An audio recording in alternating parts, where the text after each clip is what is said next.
Good morning. Thank you for joining us this morning and on our continuing series of webinars. And our topic today is e-learning. Move learners to tears of joy, not tears of boredom. And we'll explain why the tears later as we move through this presentation. Your presenters today are me, Lydia Sandy. I am one of the co-owners of Redwood Performance Group, and we have been in the industry for many years doing both learning and corporate communications initiatives. And my co-presenter is me, Jim. Thanks, Lydia. So I'm with Gel Communications, president and internal branding producer. And at Gel, what we do is we really help our clients deliver consistent and integrated brand experiences across all employee touchpoints. Before founding the company, I was with Loblaw Supermarkets, and that's really where I saw the importance and the power of honoring the brand promise when communicating with employees. Our team was part of the team that launched the President's Choice brand. So very excited to be here today with Lydia and to share with you our views on what we feel it takes to develop a successful e-learning program. So let us now walk you through the objectives and then we'll get started and show you some examples. So our first objective is how real learners and advanced technologies have influenced the wave of new e-learning, which is focused on learning by walking around. It's basically a coin that a term that we have coined in terms of immerse yourself in your environment, work with your environment in order to be effective. So why tie a learner to their desktop and then have them go out and deal with whatever they were trained on 2-3 weeks later where they may have forgotten, not understood? Why not let them participate and be a part of it? The second is why Bulk Barn franchise owners reacted with thunderous applause to a recent Learning by Walking Around initiative. And again, we're going to cover this in more detail, but what's really effective in any learning initiative is there has to be support from the top, and it has to be within the entire organization. Bulk Barn did this initiative and presented it to their franchisees. Their franchisees were so happy that actually our client told us that one of them came up to him at the end of the presentation, shook his hand and had tears in his eyes and said, "Thank you so much for doing this." So big welcome. It was welcome with open arms, and it helped make the program as effective as it was. Our last objective is basically how do you now unite the learning strategy with mobile strategies, and how do you take all that with responsive design, creative ID, and really a targeted agile LMS so that it can all work together and you can get the most effectiveness out of your learning initiative and your commitment as well as your ROI. So what do we know about today's learners? And I can see here from really the people that we have on board today and that have joined us, you're from all different walks of life. So you're from government, you're from private sector, you're from manufacturing, retail, I mean, you're from all different walks of life. So you have a lot of different learners in your environment. And how do you teach these people and how do you make sure they engage with the learning? We know from a corporate standpoint, what we like to say as a vendor is we really see two types of clients. We have your checkbox clickers, and those to us are the people who they just want to make sure they've done the mandatory learning, you've clicked that checkbox, and I'm good to go now, that's all I need. Whether that learner embraces it or not is not their really as big a concern. What they really want is that piece of paper that says, yes, Jim, Lydia has done the learning, that's it, that's all. Then we have the others, which is really the group we're targeting today, those who really embrace learning, those who really want people to understand learning, embrace it, and actually change behavior so that the learning has resonated and you see an effectiveness and hopefully an ROI because you've done your job properly. That's really what we want to talk about today.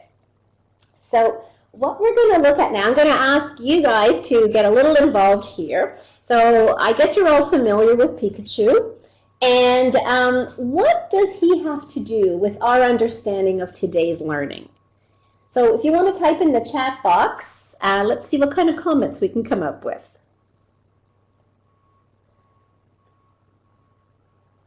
Okay, we've got Pokemon Go and technology and the need for it. It's interactive, absolutely. And learning outside of the real world. Engagement, good. Fun, yeah, absolutely. And rewards, they don't have to be monetary, you're absolutely right. In terms of rewards. And need for experiential learning and goals. Good, lots of good stuff, good. Absolutely, what we know about our learners is they want it now and they want it real. We're going to look at different styles of learning, but what they want is something that's easy, that's transportable, that's real, that's fun, that's engaging, that's interactive, that it resonates with them.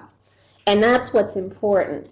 In terms of, we've looked at augmented reality, we've looked at virtual reality, we've looked at all that stuff, and it's interesting because the whole thing with the wearables that was supposed to take off and be so grand, the 3D glasses and all of that, sales are actually a lot slower than they had projected.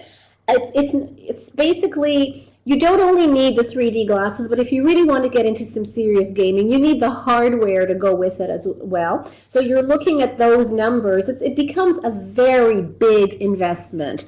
Also, people don't want to walk around with 3D glasses when they're in stores or in different environments. They really want to be more hands-on. They want something simple. And the beauty of Pokemon Go was actually the fact that it was simple to use. It was to take what you already have. You have your phone, you have your iPad, whatever, and use that to interact with your environment. Why recreate something? Why create something complicated when you don't have to?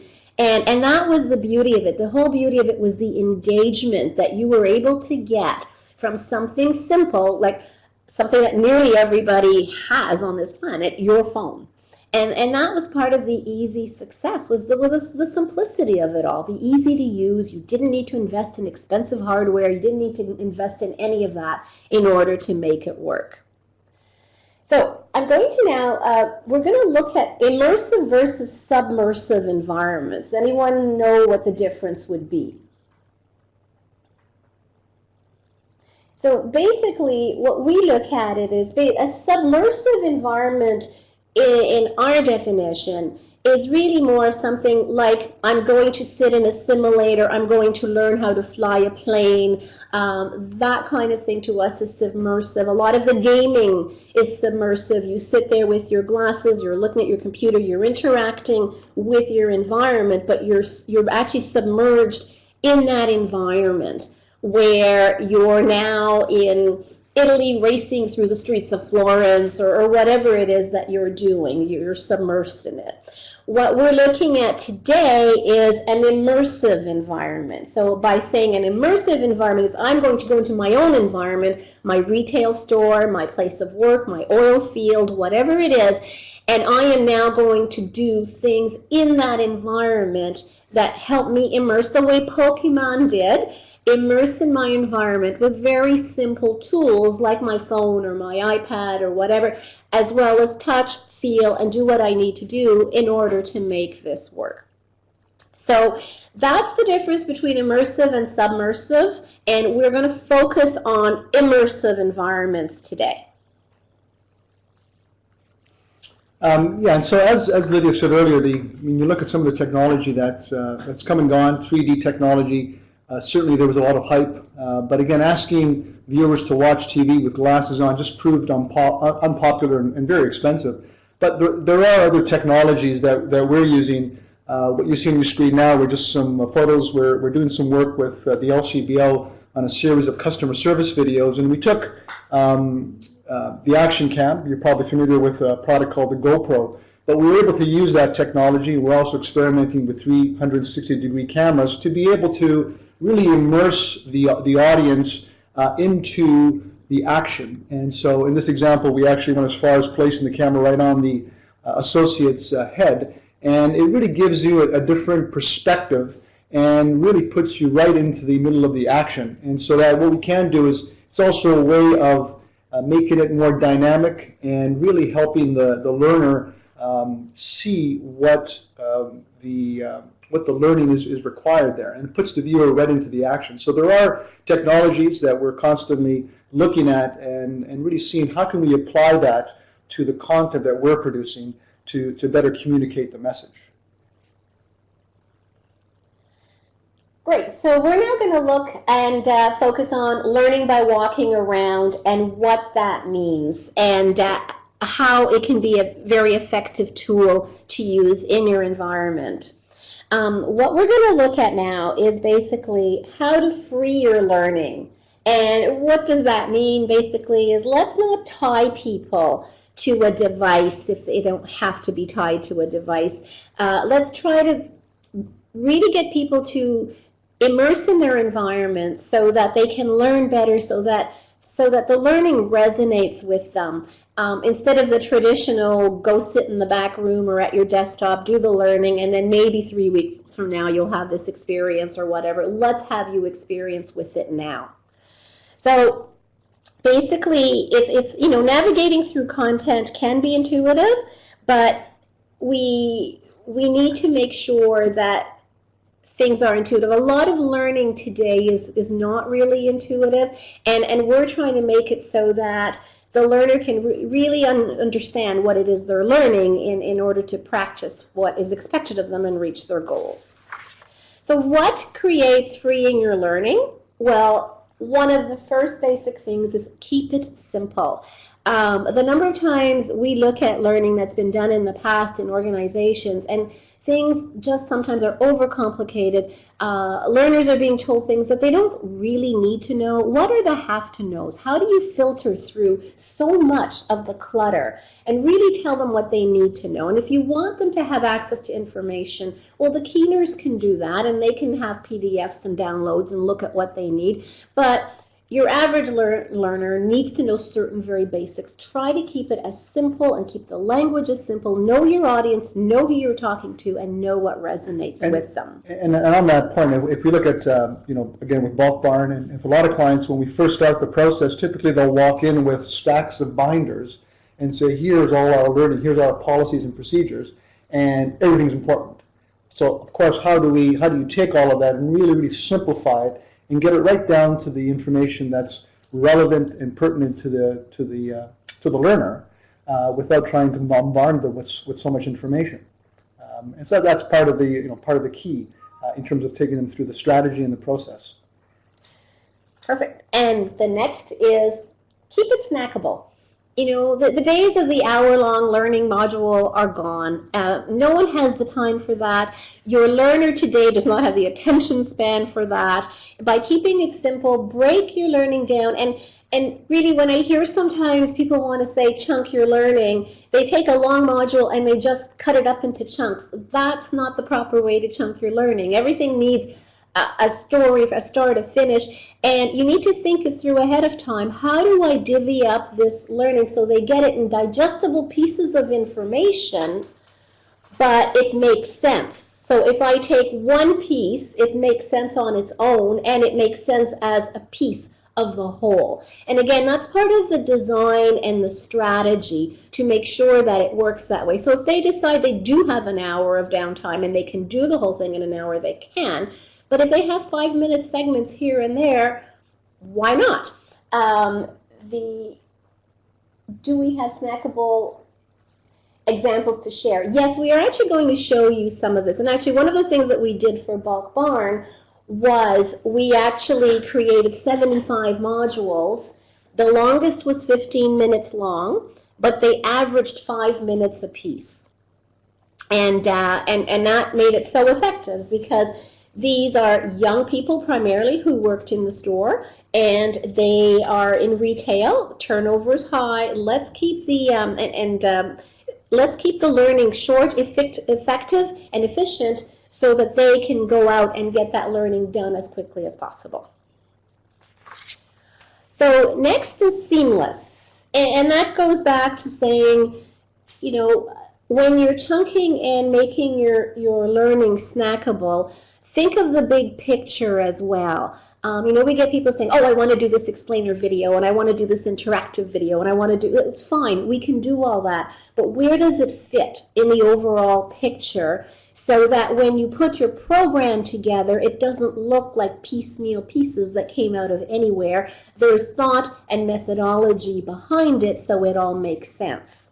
And that's something that's really important in terms of, even in terms of responsiveness, whether they do it on their phone, on their tablet, on their desktop. From a technology standpoint, it should also be very seamless as well. And that's important in terms of the overall.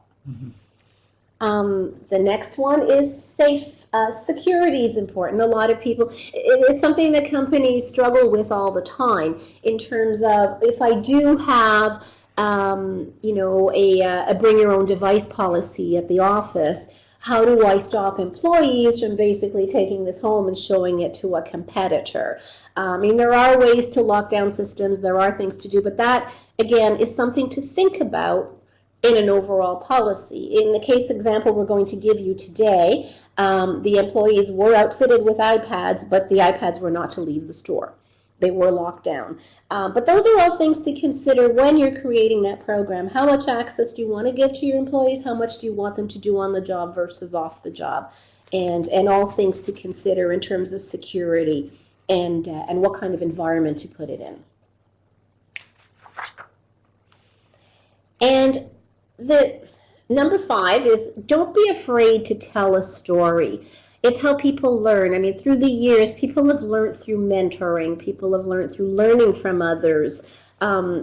Storytelling is still one of the most effective ways of learning.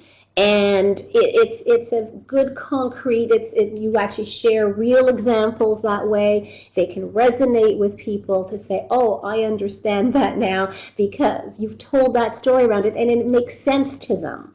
And those are important things in terms of when you're putting your plan together. And how am I going to talk to these people? Who is my audience? And how do they learn? And storytelling is something that's pretty consistent through the generations as well. It's something most people understand and learn quickly from. And the last, so I've given you 5 tips on basically how to create effective learning. Anyone want to take a guess at what tip number 6 would be? So I'll just recap here. We've had our simple, we've had snackable, we've had seamless, safe, and story. Anyone want to try number 6? Engaging, good.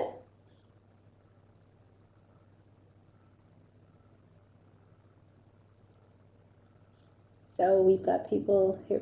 Relevant, interactive. Fun, yes. And fun and engaging are two very, some people want fun, some people don't. It depends on corporate initiatives and structure, but we do agree to have a bit of fun in learning is a very effective way to do it. Sustainable, measurable, yes. All good. Our number 6 point is the learner experience, which ties into everything that you've typed in. But the learner experience is what it's all about. It's don't when you're designing this, live in your ivory tower. Try to put yourself in the learner's shoes.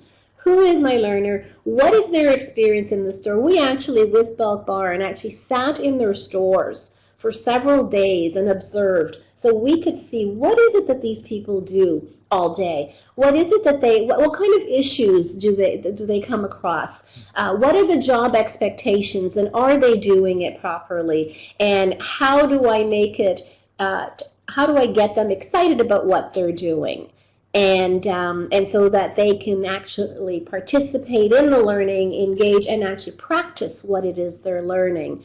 So a lot of different environments have different learners, but understanding that experience is what's really important. Yeah, and it's also, as part of that process, we also listened to the customers and the customer and employee interactions to kind of gauge what some of the challenges were within the sort of day-to-day operations right in the store, to be able to help bring that back so that when we develop the content strategy and the scripting, we were able to take some of those learnings and incorporate them into the program. So basically, I'm sure you're all familiar with the 70-20-10 rule. And what does learning by walking around do for that model? So how does it really affect the model of the on-the-job versus mentoring versus the online classroom breakdown in your standard learning environment? And what we like to say is basically, overwhelmingly, the on-the-job training is, and mentoring, learning, all of that should really blend in together as one. And it really should be all part of it. We shouldn't be taking people off, if you can, in isolation to do some learning that means nothing to them at the time that they're getting it, or little to them, and then expect them to go back on the floor or whatever it is, your oil fields, your office, and remember what it is they've learned. Why not try to get them to engage with this as much as possible so that there's value to what you're teaching them and merit, and you can actually get results from that. So we're going to walk you through the actual Bulk Barn case study now, and what we're going to do is a little bit of feel and show and tell, and I don't know how much trying we'll do. We're actually going to show you a game that you can watch, and so we'll get you to sort of get a feel for what the overall experience was like. Now, before we do that, what I did mention at the very beginning of this talk was Bulk Barn was very committed to making this work. And they had gone down the more traditional learning path years before and hadn't really seen measurable results for them. So they were really committed at taking this different approach, which was out there, and it made them wonderful to work with because they were basically truly committed. One thing in terms of their commitment is they agreed, they understood that the learning should be mobile, that the learning should be transportable. They understood the whole idea of immersiveness, and they knew the power of that. So they committed to getting an iPad for every franchisee so that the franchisees would be able to train their people properly, which is a big commitment from both an IT standpoint, financial standpoint, and you know, and then they needed the commitment from their franchisees that they would actually use this. So it opened their eyes to a lot of different things. It is true. I mean, and for folks that aren't familiar with the company, Bulk Barn is Canada's largest bulk retailer. They have close to 300 stores across Canada. And again, they wanted this program to really be used for their franchisees, for the store managers and the store associates. And as Lydia said, I mean, they had bold management, people that were willing, that understood the power of the mobile technology and the fact that everything is going mobile. And there is a fair amount of capital expense that has to be considered for this. But once the infrastructure is in place, then you can really leverage that for internal communications, and then you can also go externally if you wanted to use that infrastructure to, for example, have like an associate-assisted program for customer service. And so together with Redwood, we developed that strategy and produced all the content to continue to manage the LMS and all the back-end data reporting. So again, what we teamed this up with, as well as the learning, was an Agile LMS. So, for example, should they choose to, the manager could go out with his or her phone and say to the employee, oh, okay, you've just learned how to clean the peanut butter grinder, let me see you do it. And so the employee could then do it, perform the task, do it, and if the employee did it properly, the manager can then from their phone say, boom, you're certified. So again, taking everything away from the desktop, doing it live, doing it here and now, when you need it, when it's appropriate to do it, when the timing's right, and very, very effective way to work. So what we're going to do now is actually do the feel, show, tell, and try portion. So we're going to walk you through some examples and show you a few things. And we're going to start with the feel. So again, a big part of it is to, for retailers and for clients in general, it's all about enhancing the customer experience. And really with the iPad and being able to walk with it, you have the opportunity to get that emotional connection with the product, actually be on the sales floor. So as you can see here on the far left, the learning can be done at the POS terminal. It can be done in the middle, right on the floor, and it can also be taken right into the back room. In this example here, you see them, the employee with the iPad who is learning how to operate the dishwasher. So it's really about being able to take it outside of the back room or office and really out onto the floor so that you can have that experience one-on-one. And one of the things, I guess one of the challenges or one of the fun parts about this project is that Bulk Barn was also in the middle of a brand refresh. And so they started the process, and several months into it, we were able to work fairly quickly to turn around and make sure that all of the branding was reflected into the program, and be able to turn that around fairly quick. I mean, fortunately, with Lydia and I, we both have experiences with branding and marketing, so we understood what they were going through. They had a brand new agency that was on board. They had a director of marketing that was there as well, that was kind of charged with the turnaround. And so being able to work with all the different stakeholders to make sure that whatever we did on the content side for the learning was consistent with the overall brand feel. And we feel that's really important. That I mean, both Jim and I have a communications background as well as a learning background. So we feel that that's where a lot of learning sometimes falls short. That's why you have a lot of boring learning, is if you can't communicate, you can't teach. If you think back of school, your best teachers, they may have been as knowledgeable as your not so good teachers, if not, maybe not even as much. But if they were able to spark that interest in you, if they were able to get you excited about a topic, they were amazing teachers. And that's probably because they were just simply good communicators. It's the same in adult learning. Well, it is, and also the whole part about you want to make sure that there's a lot of times there's a lot of time, effort, and money that's spent on the external communication, so the advertising and all the outside facing or customer facing, but then that doesn't always get translated internally, and so it's very important to have buy-in and be able to kind of break down those silos and say, okay, well let's look at the overall big picture. Where's the company going? What's the overall look and feel, and let's make sure that that's incorporated into the internal training, so that there is consistency, and it's really a form of what we call internal branding. So you have the external branding that's more marketing driven, and then in the internal side, on whether it's an HR department or training department, we want to be able to close that gap. And be sure that whatever we're creating is consistent with the overall brand promise. And so we've got a little video clip here, but basically this is the learner will obviously be able to go through it in their own pace, but just for the sake of the demo, we've just edited together a short little video, and so you'll see that.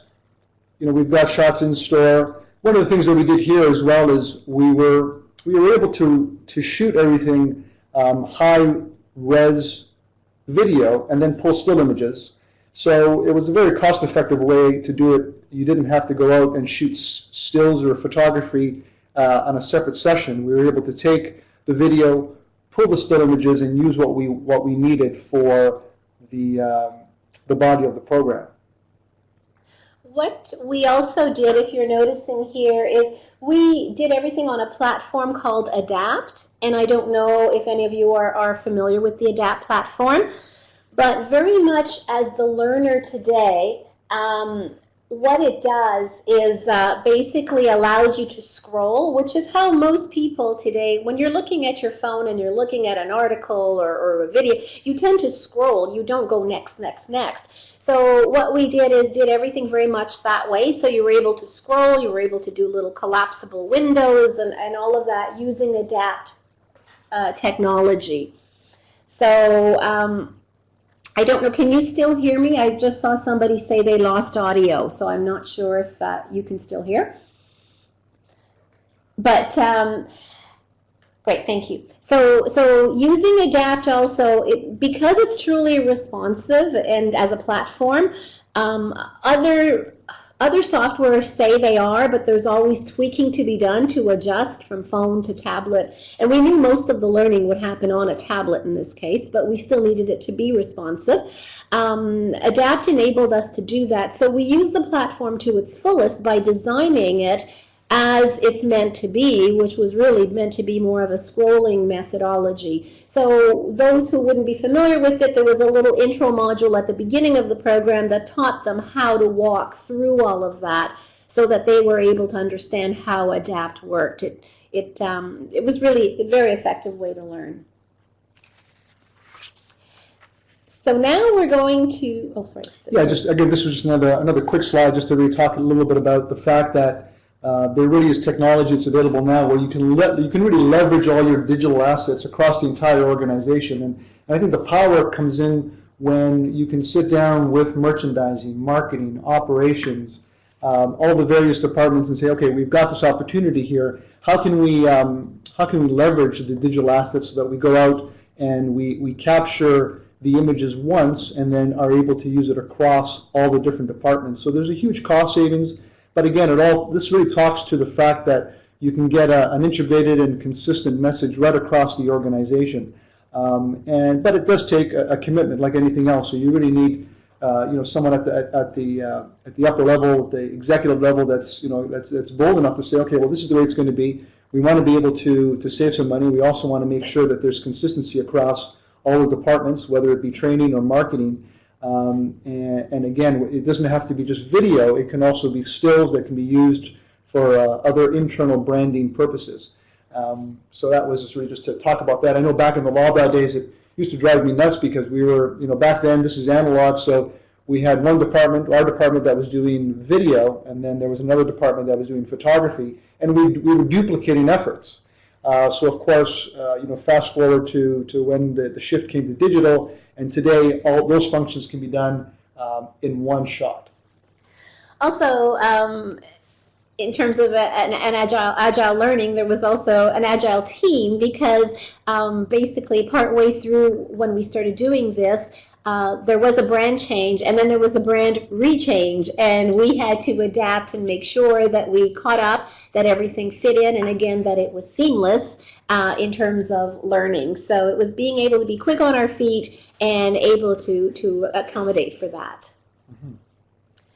So now we'll do the tell, and in terms of telling the story, so what we did is we really, Bulk Barn encouraged employees, when it was quiet in the store, take that iPad and walk around the store and go look at the 10, 20 different types of flour that we have and understand the difference between rice flour and coconut flour and wheat flour, and understand the difference between them, touch, feel, do what you need to do so that you really understand. Another way, and again, cost-saving measure, is normally, for example, well, we like the nut grinder idea because we like the nut grinder. It was a fun video to do. But rather than in the traditional way, what you'd probably do as someone sat at their desktop in the back office is you would have to either create an animation of the nut grinder and say, here's your nut grinder, here's how you clean it, lift this, which can be very costly, can be very cumbersome. What we did is basically said to people, okay, you're going to learn how to clean the nut grinder today. Very important. Cleanliness is important. Take your iPad, go out to the nut grinder. Here it is, step 1, pull this lever. Step 2, do this. So you're able, along with your iPad, to follow along and be hands-on and immerse yourself in that environment so that you learned how to clean this. And for the company, it was a really cost-effective way to do this because they didn't have to go and have all this expensive animation created to say, here's how you do it. It's get out there and do it. Let's learn as we go. And then once you've mastered it, call your manager over. Let's get tested on it. Let's make sure you do this properly. And then you're certified. Then you can move on to your next course. So So that was one way where we basically integrated the whole telling and walking around, let them also understand that, that feel comfortable with the product, so they could actually, what Bulk Barn noticed is people were starting to upsell. And it's like, oh, you're buying flour, you're making cookies. Did you know we sell sprinkles? Did you know that we do this? So all of a sudden, the comfort level was there. So they noticed there's an increase in sales because people are understanding what they're selling. And they're understanding why it's there, and they understand what goes together. So again, the added value, and another big added value in all of this was their turnover actually lessened because people were happy at their jobs. They understood what they were doing. And that's a big plus. And any business, losing an employee is a very costly thing. In retail, it's a very common thing. So it really, really created great results. So the other thing that we also did is try. We said, okay, now that you've learned all these different things about all the different products, processes that we have in our store, let's now try. And one of the things Bulk Barn was aiming for is they like to try to avoid having you, the customer, actually write down every bin number of every product. It's cumbersome. And so let's now, let's try to get, obviously they have, 8,000 products, Jim? 4,000. 4,000. The average store is 4,000. Okay. So they don't want their employees to know, they don't expect you to know 4,000 codes. It's not possible. But they wanted them to at least know the top 200. So we thought, okay, well, let's turn this into gaming. It's a perfect opportunity to create a game around it.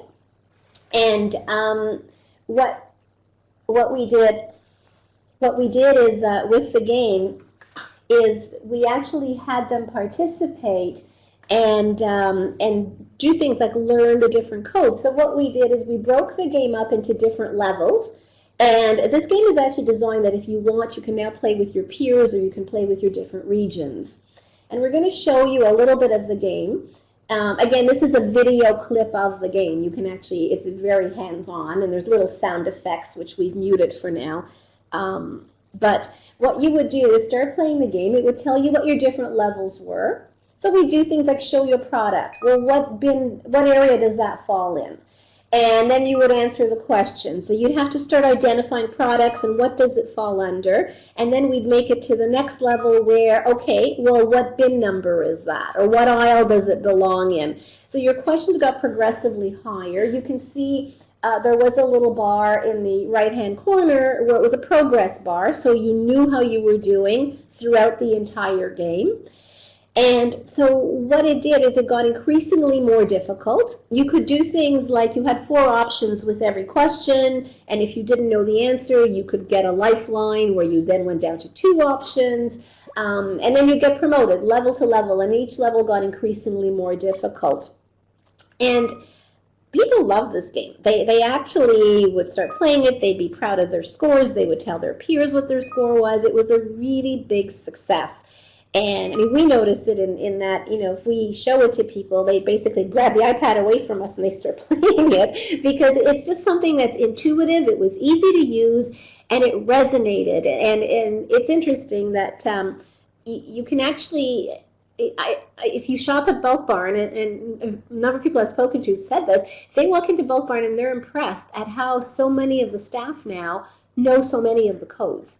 It's really been effective in the past year that they've been using this tool. So I'm just looking at the questions now. Can it be applied to leadership training? This can be applied to anything. Again, it's what is your audience, what are you trying to achieve, and how do we best achieve it? We've done it with a number of different areas, and so it's extremely, yes, you can absolutely use it in any, it's again, thinking of the strategy, how do you make this work, what are your day-to-day issues, what are you trying to resolve, and how can we help you get there? Yeah, and also again with the iPad and being able to walk around, it's not only is the content immersive, but the actual technologies, because as Lydia said, you can actually take this right onto the floor. So if it's a nut grinder example, you're immersed right in the environment versus being separated, sitting in an office somewhere. So basically, it's very much, yeah, in terms of what's your strategy. I mean, HP did managing by walking around, extremely effective. That's all about leadership, so certainly the leadership aspect is something that can definitely be developed. Yeah, and once the infrastructure is there, the capital expense is done, there's no reason why the technology couldn't be used for customer facing. So in a retail environment, if if a customer walks up and they have a question about a particular product, well, the iPad can be switched over into something that's more customer facing. And you could say, well, if you provide me with your email address, I'll be happy to give you a recipe. And that's great too, because then you begin to build that database of emails, and you'd be able to start that conversation with the customer. And it becomes an assistant to the sales associate, because then when they're out, and especially if you've got a lot of products, they don't have to memorize them all. They can just simply go to the iPad in a different mode and be able to bring up the information that they need. So they're more knowledgeable, and that already talks to about the fact that you can now have a much more engaged or engaging customer and be able to enhance their customer experience. And in terms of cost, again, is it costly? Our client was saying if they had to produce binders and print all of these for all those people, they probably would have spent more money. So again, how can we look at this cost effectively, efficiently? It doesn't have to be as glossy, it can be less glossy, but as long as the strategy is there and the learning principles are there, we can make it happen. It's just, yes, it is an investment, but if it's properly designed, it's an investment that should last 2 years, that should be easily updatable, easy to add to. And then there's templates that can be built, there's templates that can be used that keep the costs down and keep this simple.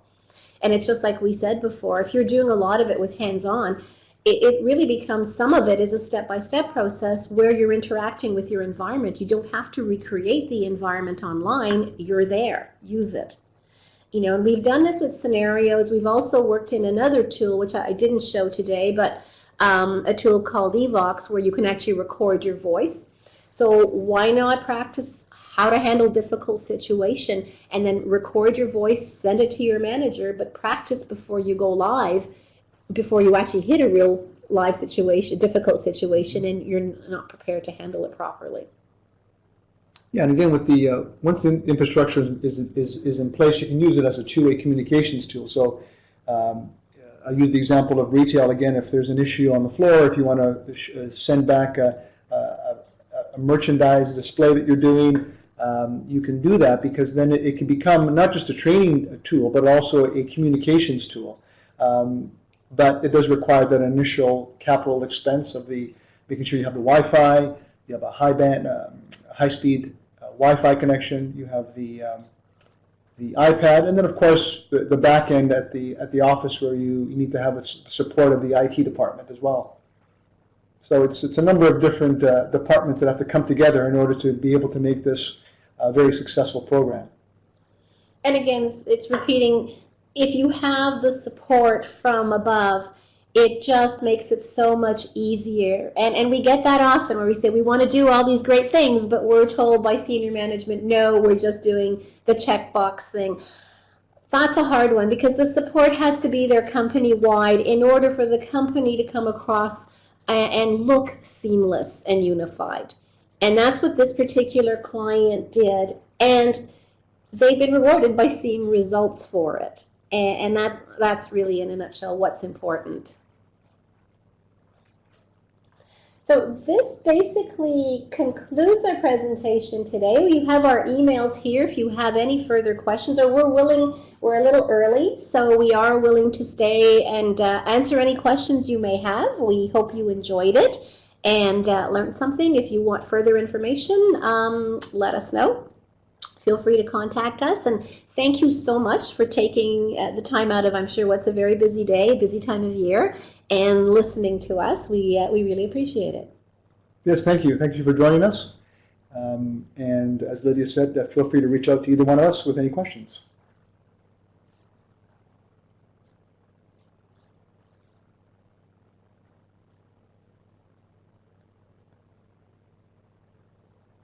Jim? Any privacy issues related to using cameras, mobile devices? No, I mean, in the case of Bulk Barn, we shot overnight, so it was a controlled environment. Sometimes what we do, if it's going to be in a live store, we'll actually put like a crowd release signage just to make the shoppers aware that there is going to be videotaping inside the store, and if you're not comfortable with, with potentially being in the background, that they should perhaps choose a different day to shop. But no, we haven't run into any issue. If it's somebody that has a role, if it's an actor delivering a line, or if we ask a customer to do something, then we always have them sign a release form, and in some cases we'll give them a gift card or some sort of a little gift for participating. On the technical side, I'm going to chime in here. My name is Martin. I'm technical lead here at Redwood, and I've been sort of managing this a little bit on the technical side. But one answer around the Bulk Barn issue with privacy is that they had a very strict requirement of not collecting email addresses of their employees, because as a franchise organization, the head office cannot necessarily have access to the personal email addresses of all their employees, but they're not going to give corporate email addresses to each one of the employees. So we used a username system that was managed by each franchise owner. So the franchise owners controlled and assigned all the learning to their employees without ever having to have any personal information shared or stored in the LMS. We have recorded this presentation as well, and if anyone would like a copy, please feel free to email us, and we will send you the recording.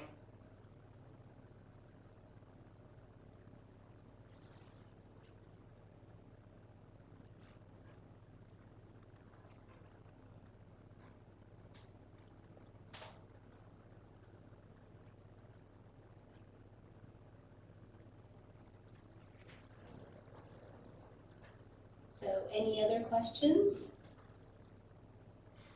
I see someone is typing.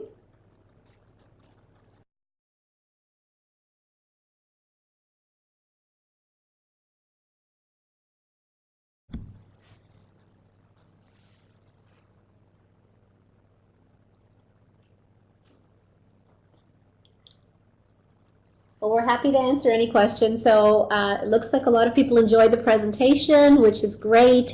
We will be holding more webinars in the new year, so you'll get notification of that as well. And thank you so much for attending.